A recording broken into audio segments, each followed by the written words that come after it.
Hi, I'm Sylvie from HR.com, and I'll be your webcast host today. Welcome to Frenemies, Stress and Wellbeing at Work, sponsored by MHS and presented by Denny Faurote, founder of the Faurote Group.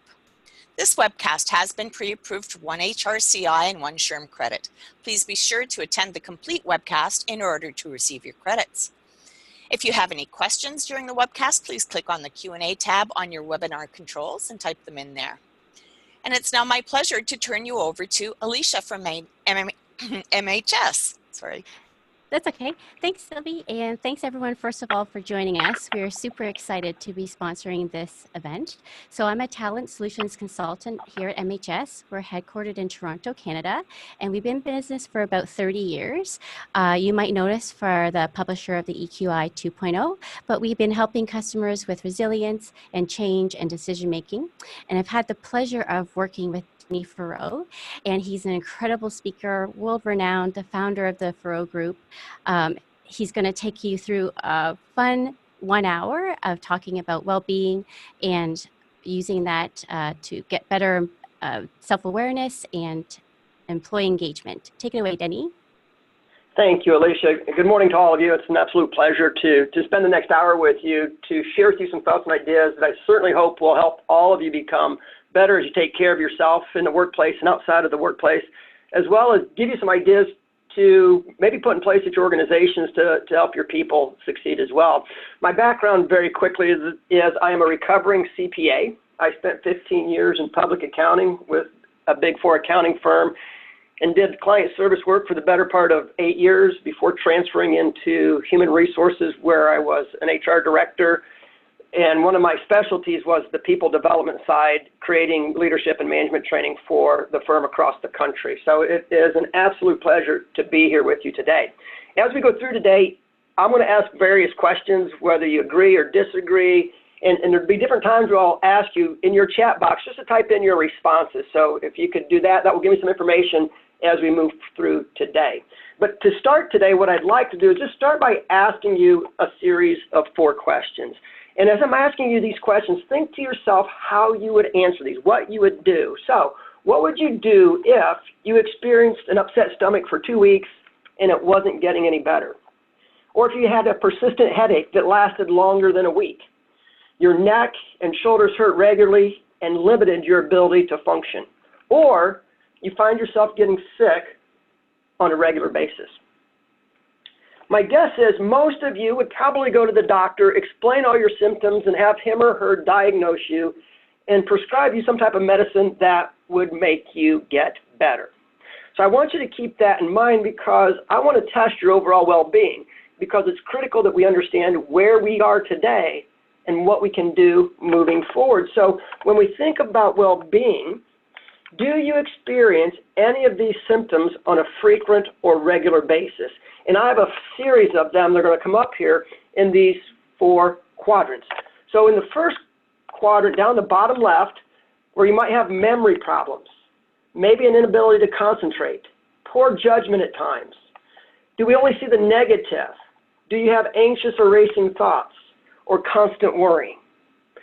And I know that a lot of us experience those, not just in the workplace, but at home. And of course, as we look at that, we'll look to the left, or excuse me, to the right, and say, do we ever have any feelings of depression or general unhappiness, anxiety and agitation, moodiness, irritability, or anger? Do we ever feel overwhelmed? Maybe loneliness and isolation, or loss of motivation. And here we might feel a bit detached. And if we look at these deal with the cognitive or mental side for us, as well as the emotional side. And so when we have these happen, and we go up here in the upper right-hand quadrant, they start to manifest themselves in behavioral issues. And before I stop or go on here, is to really ask the question, if we're feeling these items in the bottom, whether it's inability to concentrate or anxiety or feeling overwhelmed, what do we do? What do we typically do? Because we know with the other issues we might have had of feeling sick, we would go to a doctor, but do we really take the time to figure out what might be causing these issues on the bottom half and how we take care of ourselves? Because as I said, they will start to manifest themselves in our behaviors which include eating more or less, sleeping too much or too little. Maybe we even find ourselves withdrawing from others. Our procrastination goes up, or we might begin neglecting responsibilities. And some of us, unfortunately, turn to alcohol, cigarettes, drugs to relax, to allow ourselves to get through the day. And as those start to happen, we see these behavioral issues start to creep in. We also start to see things from the physical side.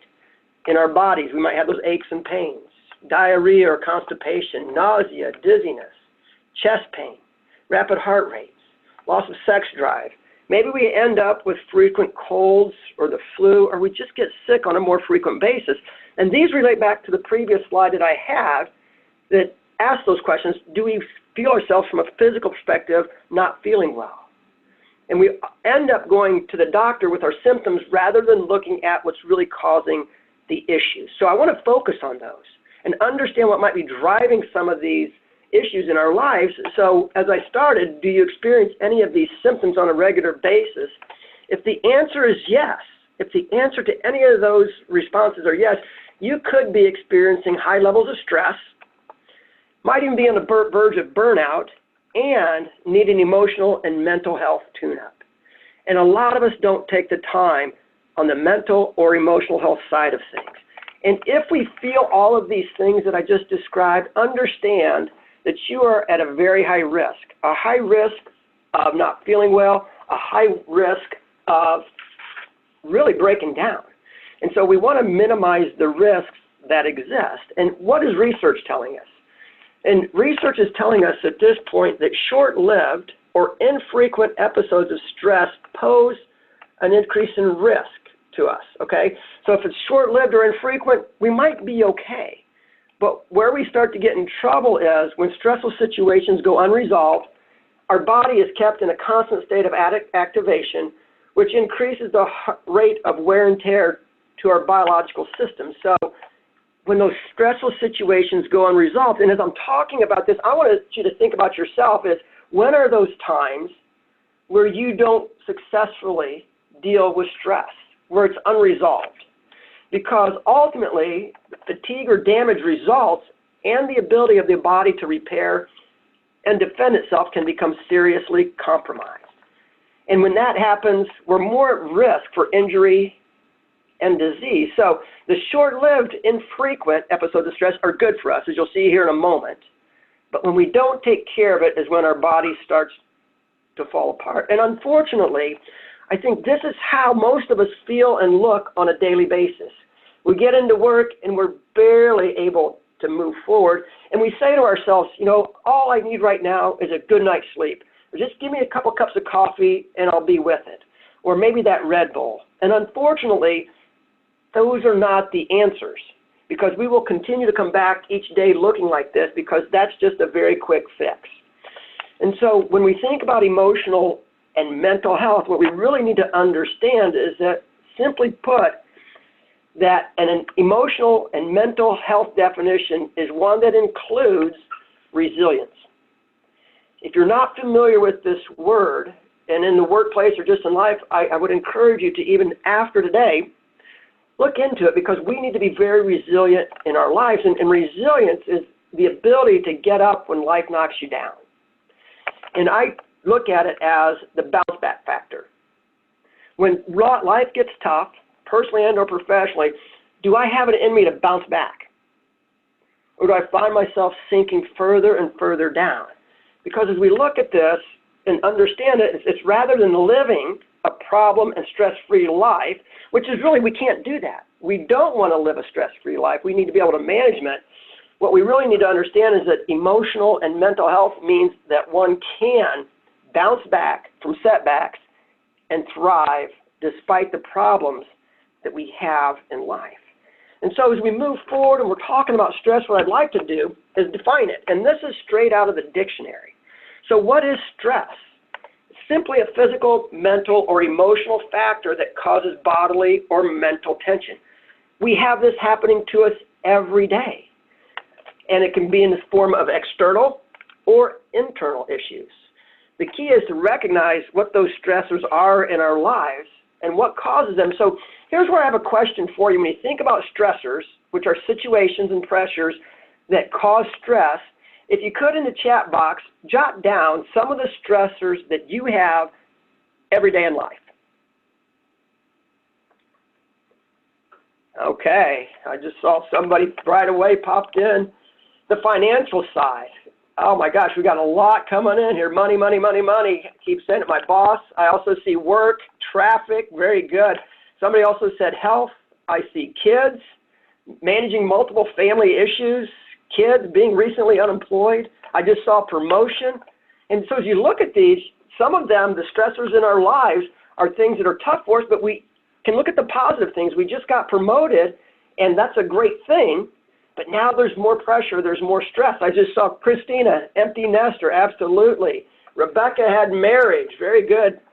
You know, and someone else just put up the work-life balance. So there's all kinds of stressors in our lives. Home, whether it's buying a home for the first time or just maintaining a home. Being a care provider, ailing parents. Thank you, Lily. Just came up. As a matter of fact, all of these cause stressors in our lives. And if we don't recognize which ones we have, and the issues they're causing, it's going to cause bigger and bigger problems for us.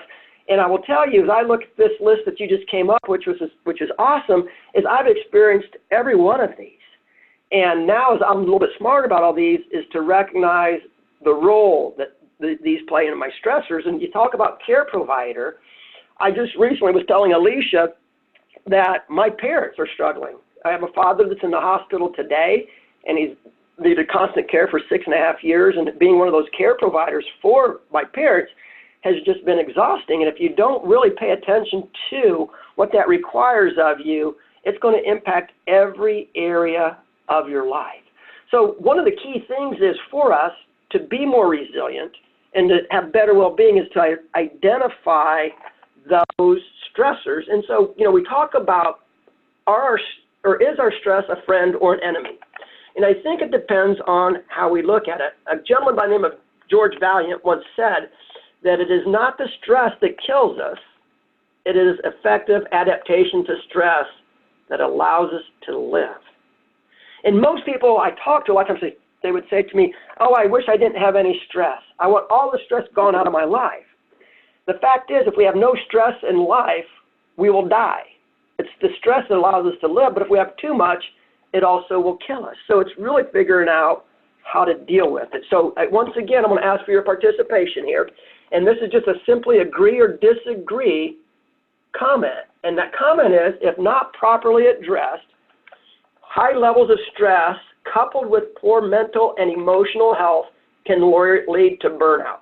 How many of you agree or disagree? Oh my gosh, 100% agree. Kelly, thank you. Zephyr, thank you. Agree. Stacy, agree. Lynn, Veronica. So we all agree with that if we don't address it, it's going to lead to burnout. And many people that I talk to as well, they say, well, you know what? I'm burnt out right now. I need a quick vacation or an extended weekend, and that will take care of it. Unfortunately, if it's truly burnout, we need more than just a vacation or an extended weekend, because today's headlines are now reading, this is from the USA Today, May 2019, says that burnout is officially a medical condition, and that is according to the World Health Organization. A medical condition. I'm not going to say it is the same as depression, but just as depression is a medical condition, so is burnout. And it's in the context from a work perspective, so it's not just a day off. It's not just a quick vacation. It's understanding what burnout is and how do we prevent that from happening. So what is burnout? And this is from the Burnout Prevention and Treatment Help Guide International. And this is what they say about burnout. It's a state of emotional, physical, and mental exhaustion caused by excessive and prolonged stress. Excessive and prolonged. It occurs when you feel overwhelmed, emotionally drained, and unable to meet constant demands. And as you hear me say this and as you're reading the screen, think to yourself, do I fit in that category? Do I think that my employees fit in any of these categories? And then as the stress continues, you begin to lose the interest and motivation that led you to take on a certain role or job in the first place. So when I'm talking about burnout here, it is work-related, and you just sit back and say, I don't really have that energy. I'm exhausted. I'm maybe cynical towards everything. And then I maybe mentally distance myself from my job. And I know for me, even though I talk about these kind of things all the time, and I've done this for years, is I catch myself at times where I get very close to burnout if I'm not doing the things and practicing the things that are so important.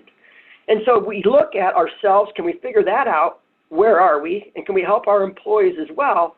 And as I thought about this, most recently I see in the news, and if any of you are sports fans, especially an Indianapolis Colts fan, which I am, is you might have heard of Andrew Luck. Andrew Luck is in the middle of his football career, one of the top NFL quarterbacks in the league. At 29, he stepped away from the game this year. He retired.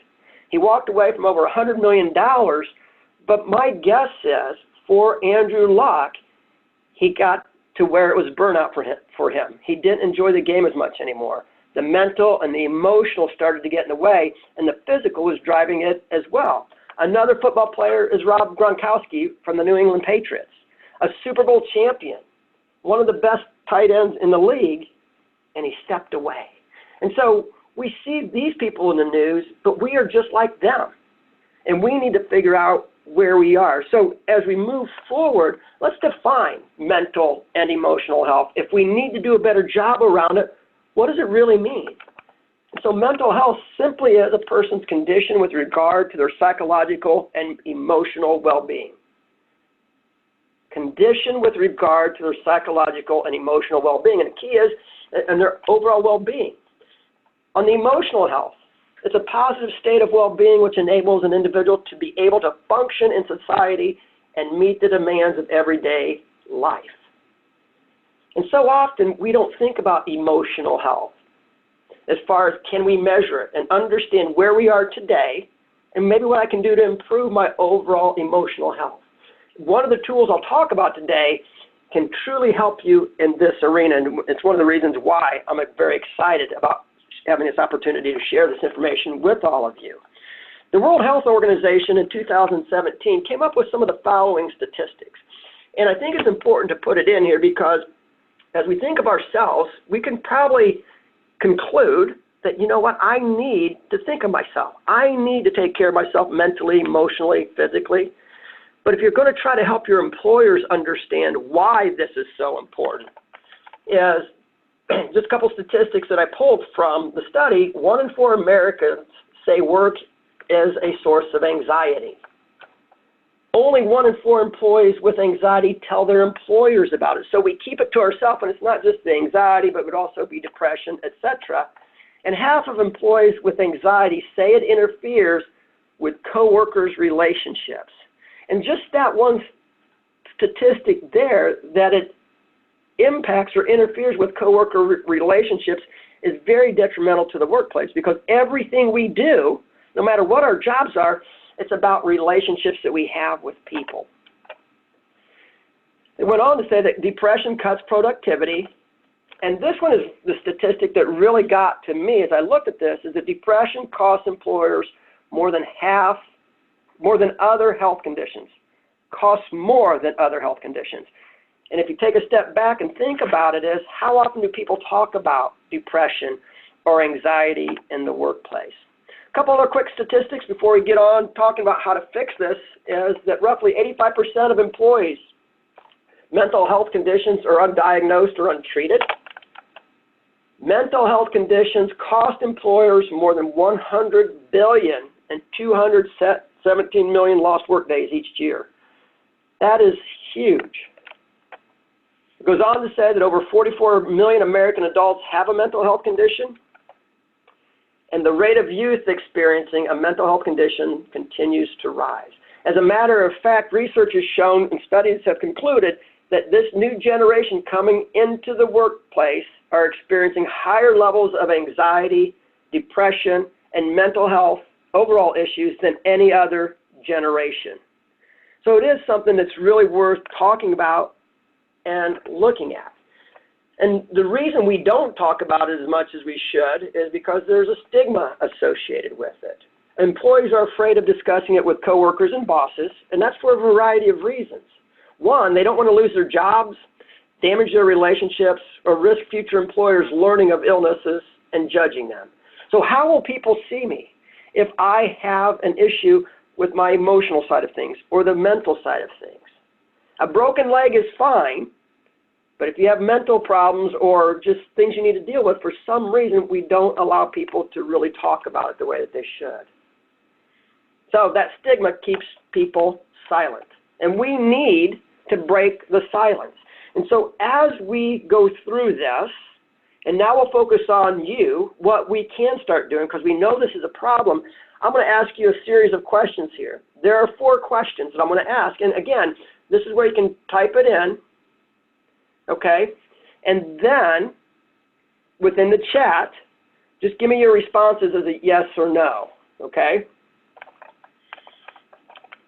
So how many of you are healthier today than you were 3 years ago?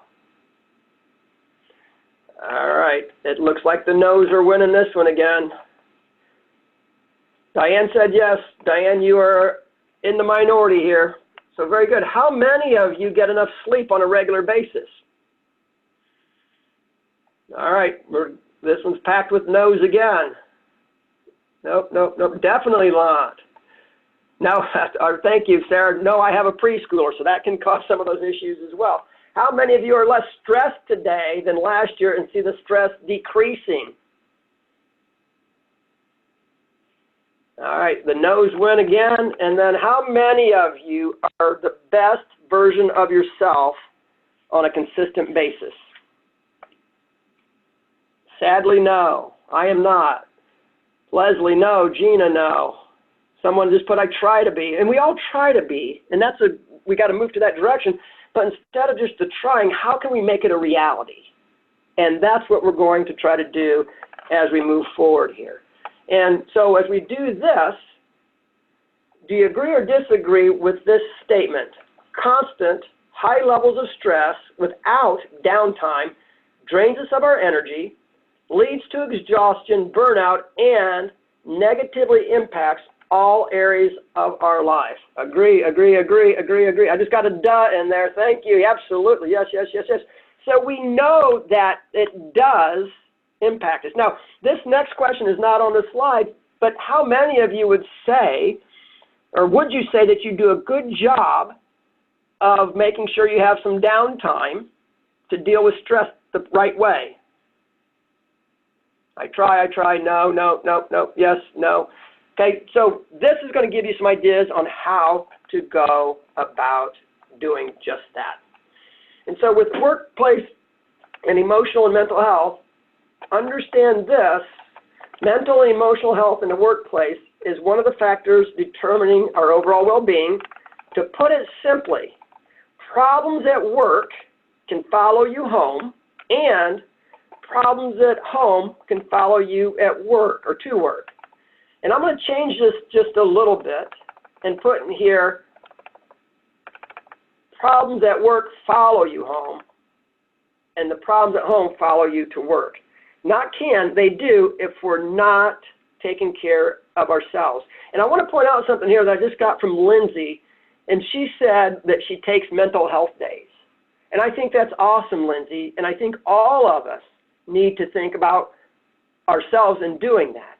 And thank you, Zephyr, just put absolutely in there, and another Lindsay put a great idea. But I do think that it's important to really understand how that can help us and drive us to be the best version of ourselves possibly.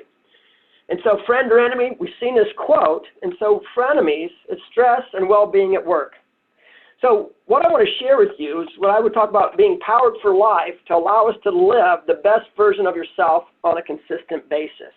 And those key factors in allowing us to be powered for life with emotional intelligence, mental health, well-being, and coping with stress are hardiness. And hardiness is the ability to be emotionally strong and tolerant in stressful situations. Resilience is the ability to recover quickly from adversity and stressful situations. And we talked about that before. That's the bounce back factor. And then renewal. the replacing or repairing of something that is worn out, run down, or broken. And if we look at hardiness, resilience, and our ability to renew ourselves, we'll be much better equipped to deal with the stressors of life that we're confronted with on a regular basis. I have the opportunity to speak all over the country to all types of groups of people, and when I ask people what are those obstacles getting in the way of you living that best version of yourself every day, I usually get the same answer. It is a simple yet very powerful two-letter word. And here's what I typically hear. If only I had time to take care of me. If only I made more money. If only my spouse, significant other would. If only I had gotten that promotion. If only I was taller or better looking. If only I had what they have. If only I knew what I wanted to be and do. And those ifs in life, they add up, and it feels like we have the weight of the world on our back. And we just keep saying if. And we got to figure out what to do to get rid of those ifs, because I believe if you truly want to live life to the fullest and bring the best version of you each and every day, or have that opportunity, is to replace the if with an IV. And that would allow us to truly live. And when I think of an IV, initially what comes to mind for me is if you go to the doctor and you're not feeling well, and you tell your doctor that I'm lethargic, I'm exhausted, I don't feel well, and that doctor diagnoses you, and she says, well, Denny, here's what you need. We need to hook you up to an IV. We need to hook you up to an IV to help you start to become better. And those of you that have been hooked up to an IV, you know that sometimes when that happens, you can almost automatically start to feel better. You can feel the blood coursing through your veins. You can feel your heart starting to be faster and stronger, and you feel good immediately. And that's what we need to have happen in our lives, is to say, what is part of this IV, this solution that goes in there that's going to allow us to live the life that we want to and bring the best version of ourselves each and every day. And so as we go through this, there are 4 things that I think of as well when I think of an IV, which is related to the Roman numeral 4. So I'm going to share with you 4 things that I believe are part of this solution to allow us to be healthier and to help guide and control our overall well-being as we move forward. So what would you think if I told you that within this IV solution, that the first element that goes in there would do the following, okay? That overall, it makes you, 1, healthier, happier, more satisfied, more energized, and has the potential to improve your mental and emotional health. Not only does it just do this, it doesn't stop there, but it can also reduce your mortality rate, reduce your risk of heart disease, lower your risk of Alzheimer's, and the list goes on. And my question to you is, if I could make this part of your solution and you were hooked up to an IV bag, how many of you would like to be hooked up right away? To say, yes, hook me up because I want to be healthier. I want to be happier. I want to be more satisfied. Yeah, thank you, Sandra. She said, yes, hook me up. And so all of us want that to happen. And so most of the time people say, yeah, hook me up. But there's always somebody in the group that says, well, wait a minute. What are the side effects? What are the side effects of this solution? Will I get diarrhea? Does it cause a rash? Will I be nauseated? No, it doesn't cause that. The side effects are you live a more fulfilled life. And so what is it? Is it truly a solution that we put in an IV? No. What it is our purpose. Do we have a purpose? And life is calling us to live on purpose. And so if we know our ultimate purpose and strive to live it daily, we will focus on the right actions, which reduces the negative stressors in our lives. But yet, the percent of people that actually stop long enough to put together a purpose, draft it for themselves, is less than 7% of people. Less than 7%. And a lot of us wonder why we have some of these issues is we're running in all different kinds of directions and not focusing on the things that are most important in our lives, whether it's our family, our friends, our health, our career, whatever those are, the things that we look at and our purpose in life, we need to do it. So that's the first element. That's part of the solution. And as I started thinking about this a while ago, as I thought instead of just our best version of ourselves, it's our best selfie moments. Because so many of us are so quick to take our smartphones and just start snapping away these selfies. And then we send them off to people. And most of the time, I believe those selfies are not things that we really want to send to people that are the best version of ourselves. But I would ask you and challenge you to think about what are your best selfie moments? What are those moments that you're most proud of that you would want to send to other people?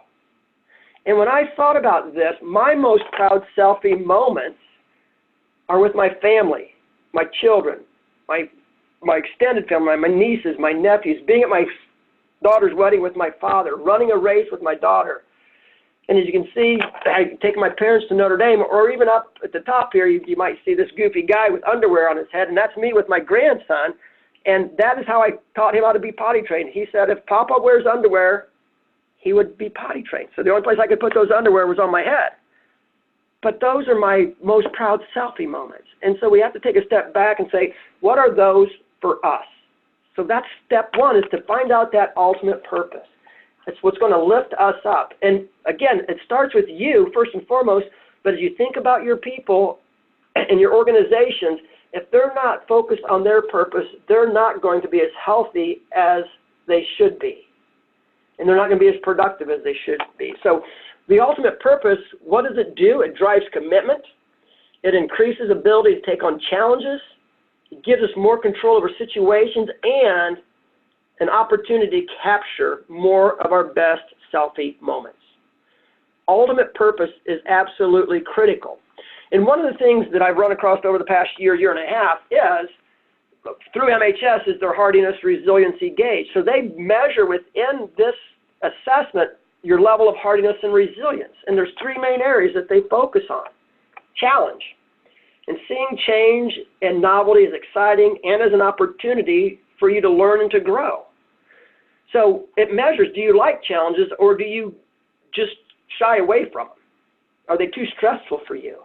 Control, having a sense of self-efficacy and the belief that you can influence outcomes in your life. Do things happen to you or do you make things happen? And within this assessment, it also gives you strategies for action. If my control level is a little bit lower, what are some of the things I can do to improve that, to make me more resilient? And then the last one on there is commitment, being engaged and seeing most parts of your life as interesting and meaningful. Do I have purpose? That's what that's all about. So it's a great tool to allow us to measure those things in our lives. And so really being hardy, if you look at the definition, it's capable of enduring fatigue, hardship, and exposure. And so what they have found, and this is all through research, is that hardy individuals have fewer life, work, and interpersonal stressors, have more adaptive coping skills, display flexibility and adaptability in most situations, and have more life satisfaction, personal growth, engagement, and happiness. And they're better able to perform faced with stress, and they tend to be more effective leaders. So knowing that we can measure this is incredible, but also having strategies to improve is where the rubber really hits the road. So that's one thing to be thinking about. So IV solution, we have to be spiritually connected, our ultimate purpose. We'll talk here for a moment about physical, mental, and emotional, as well as what to think about there and some things that we can think about to help us deal with stress and allow us to be healthier.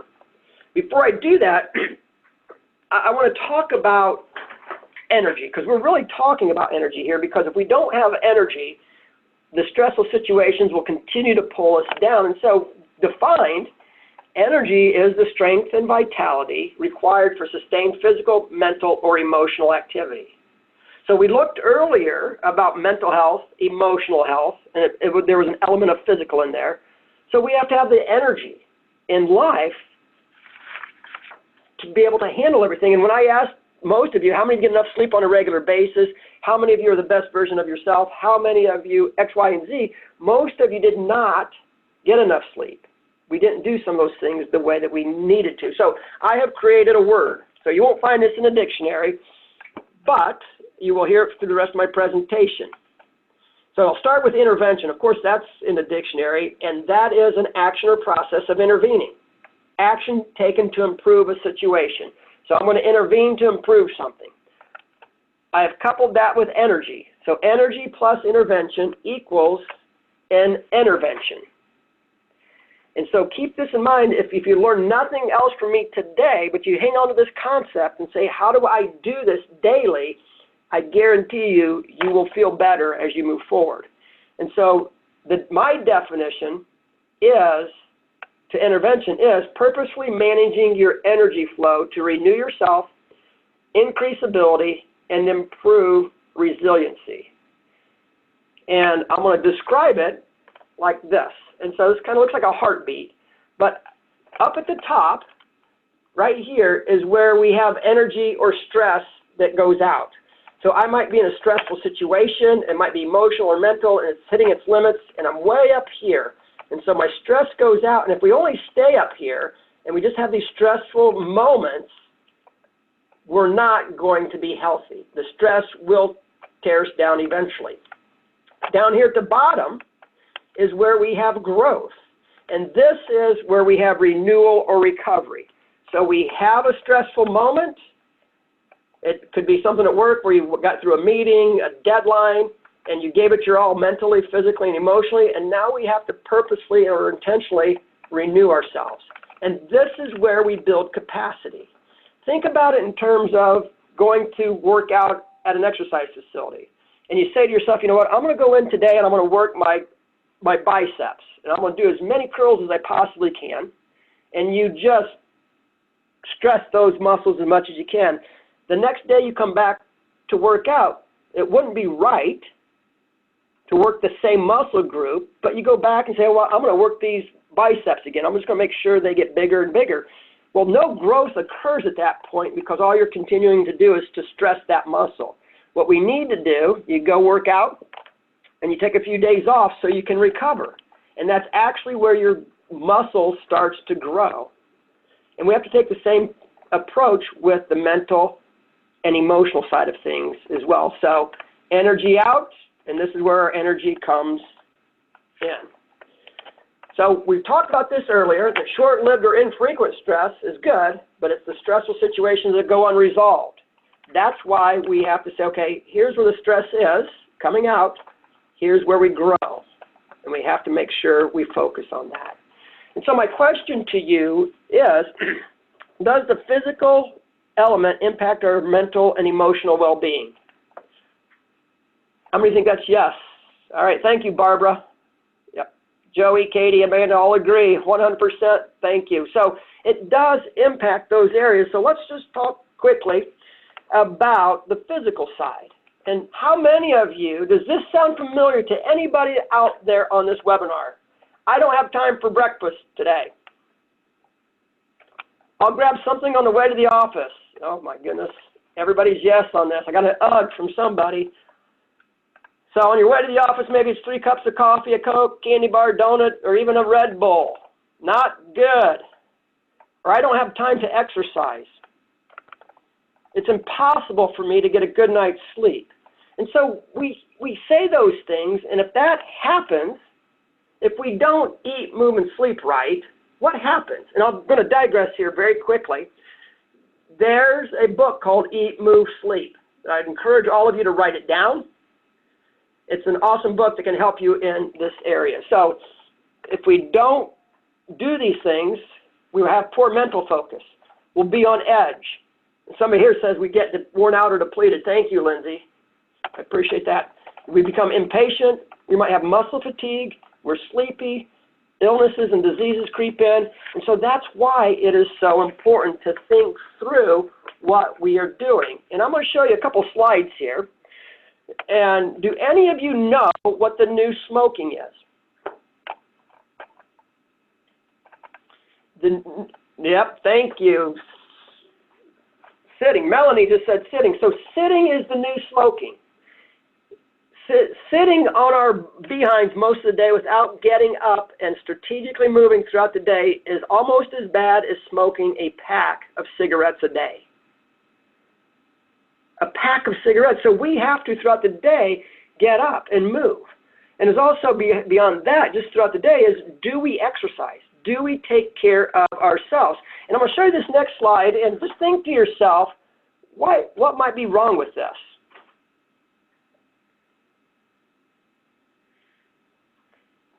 So some of you laugh at this. You know, you see a fitness place and people are taking the escalator to go up. And so, Kelly, that's crazy. Mary just said that's lazy. But the question becomes, where does this happen in your life? Are you that person like I used to be, that I go to the grocery store or the mall and I just keep circling and circling until that front spot opened up so I didn't have to walk as far? Or you take the elevator instead of the stairs. And Catherine just says that you have to choose the stairs. And same Catherine says you have to make choices, active choices every day. And that's what it's about, is making those active choices each and every day. The other two pieces of this on the physical side is, how healthy are we when we eat? Do we think about what we're putting in our bodies? Because if we eat the wrong way, we're not going to be very healthy. And then our sleep. And that's why I recommended, think about the book called Eat, Move, and Sleep. But the physical side will drive the mental and the emotional side as well. So we have to be physically powered, eat, move, and sleep. The next piece I'll talk about is the mental side. We need to be mentally locked in and focus our energy. And so when we think about the mental side, we need to make sure that we are thinking about intentionality. We need to be in the moment when we're with individuals. We also have to think about, what is our internal voice? What is the self-talk? Because this is one of the areas that research has found can be one of the most debilitating things to us, both from an energy management perspective and that can cause anxiety, depression, etc. And so what are we telling ourselves? And think about this. Have you ever made the same mistake more than once? Maybe twice or three times. And at that point, when you've made the same mistake 3 times, oh, thank you, Sandra. She said, I'm not worthy. And that's a lot of times when people say, I'm so dumb, I'm so stupid, I'm not worthy. How can I make this same mistake? And when we have that self-talk, what does that do to us? And so, what are we telling ourselves about who we are, how we got to where we are, that we're a victim of circumstances and choices that we've made? Do we talk in a positive tone or negative tone? What is it that we're telling ourselves? Oh, Karen, thank you. I'll start tomorrow. And instead of addressing it right now. And so it is about being mindful. And so we know this is where we need to be, but where do we really leak mental energy? One of the biggest ones, no ultimate purpose. Okay, so Mary said negativity depletes our energy. You're absolutely right. And then Globa said eventually stop trying to do better. So we've got to really think about that. And Catherine just said you have to think or worry about the things that you can control. As a matter of fact, research has shown that most people worry about 95% of the things that they have no control over, and it bogs them down. So we leak energy with no ultimate purpose, our negative self-talk, and we have too many apps open. We have too many apps running in the background of our mind, and we need to learn how to shut those down. Focus on one thing at a time. If you learn nothing else, again, from this webinar today, think about multitasking. Just think to yourself, how many of you do it? My guess is if I had you all in an audience, almost everybody would have their hand up. Research has found that we are not meant to multitask. We are linear in the way that we think, and when we multitask, it drains us of our energy almost quicker than anything else. So we have to recognize that we got to focus on one thing at a time. That doesn't mean that we don't have multiple things that need to be taken care of, but in the moment, can I just say I'm going to focus on this, give this 100% of my time. Okay, so So the last piece here within the solution is the emotional side. We need to be emotionally aware. We need to build our EQ muscles, our emotional intelligence, just like we would when we go to the gym to work out. We stretch them, we recover. We stretch, we renew. And so my question is to you, thank you, I'm going to pull out here. Mary also said that the brain cannot multitask. Absolutely. I'm going to show you a slide here, just ask you a question. Do emotions impact us on a daily basis? All right, here we go. Yes, yes, yes. Everybody's saying yes. But yet, the question is, have you ever said or heard, do not bring your emotions to work with you. Leave them at the door. So continued yes here. So we can't leave them at the door. We have to bring them with us. We're emotional beings. So I'm going to show you a quick slide here. And as soon as you see what it says to yourself, just think what it says. So are you ready? So if you are like most people, you came up with jump to conclusions. And you did that very quickly. Yep, so Elise had jump to conclusions. Thank you, Elise. So I would say that's great. However, that's not what it says. And so the question becomes, what does this have to do with emotions?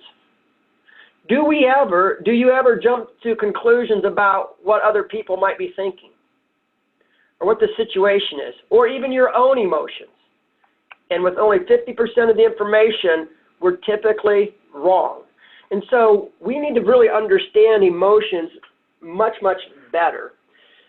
And so as we move forward to think about it, how do we actually leak emotional energy? And I'll put this up here and I'm going to share with you what emotional intelligence is, but a lot of us lack self-awareness and our emotions rule us without us really understanding it. So I'll show you a graphic here that deals with the energy associated with emotions. At the top, it's high energy. At the bottom, it's low. To the left, it's negative energy, and it's very unpleasant. And then you have positive energy where it's pleasant. And so I want you to think about this. In the upper left quadrant, it's high but negative energy. Things such as being anxious, jealousy, fear, frustration. Fear is so important, I put up there twice. And anger.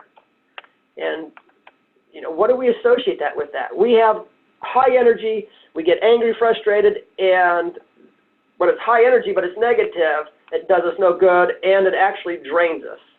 Down here in the bottom left, where it's negative energy, still unpleasant, and it's low energy, that is a sense of being helpless, hopeless, maybe depressed, defeated, sadness, and negativity.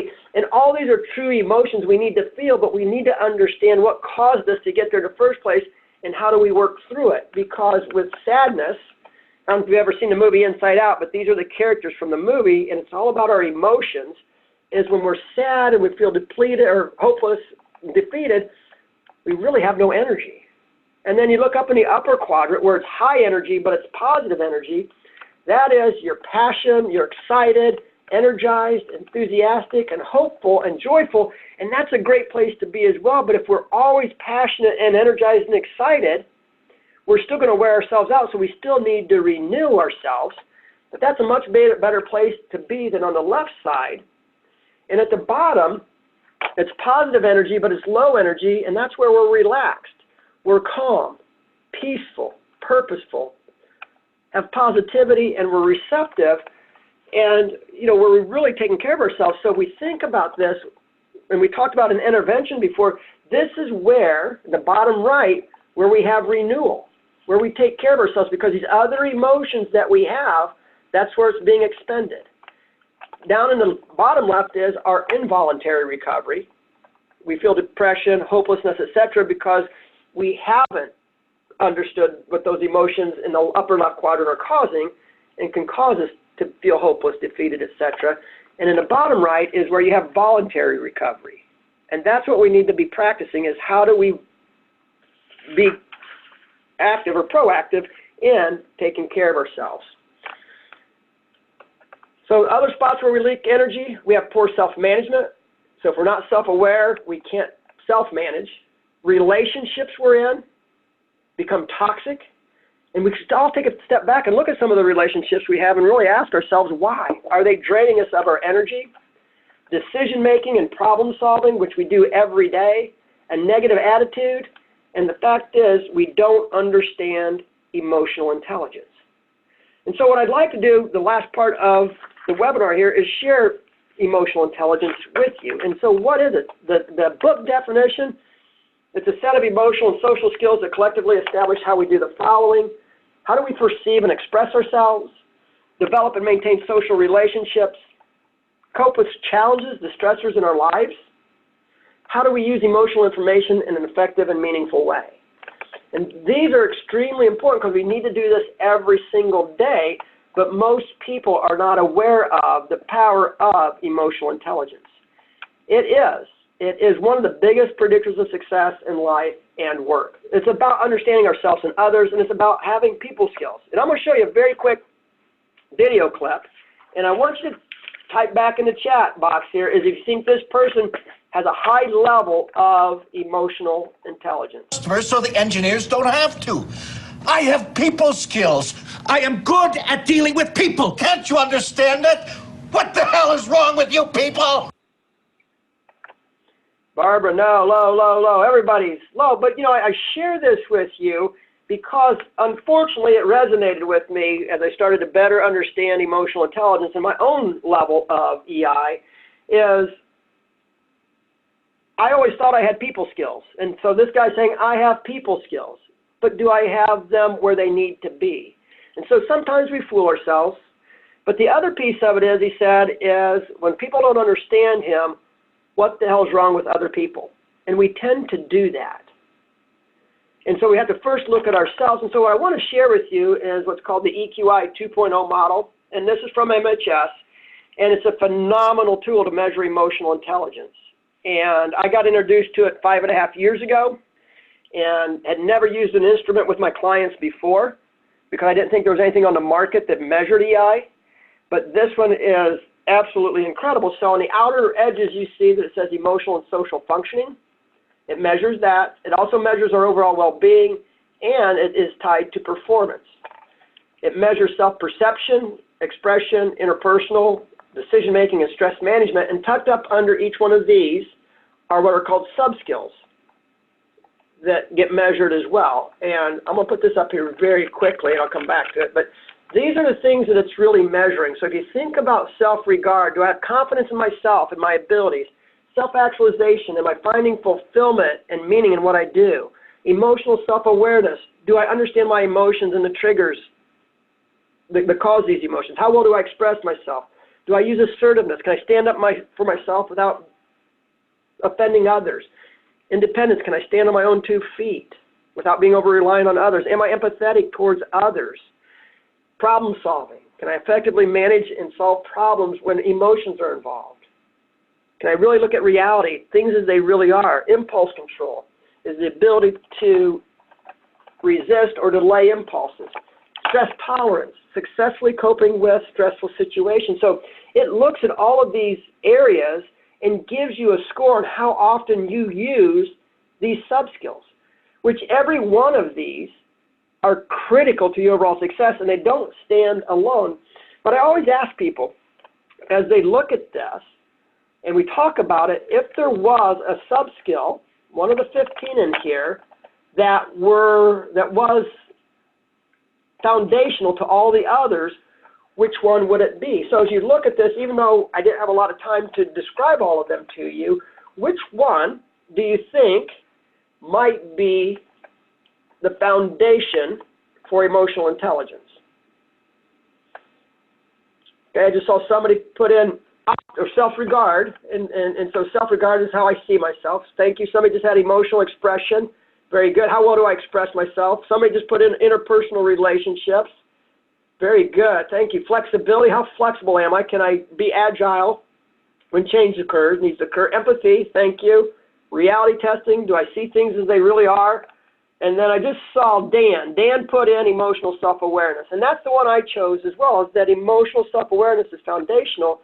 And it talks about, do I understand what emotions I'm feeling, what the causes and triggers are? Can I do it in the moment? Do I understand the impact of my emotions? And can I use that information in an effective and meaningful way? And so emotional self-awareness is absolutely critical. And as we look at that, these other ones, and we say, well, what other ones might be impacted, other subskills would be impacted by a low usage of emotional self-awareness? Which subskills might it be? So again, looking at the wheel, what other subskills might be, oh, somebody just hit it.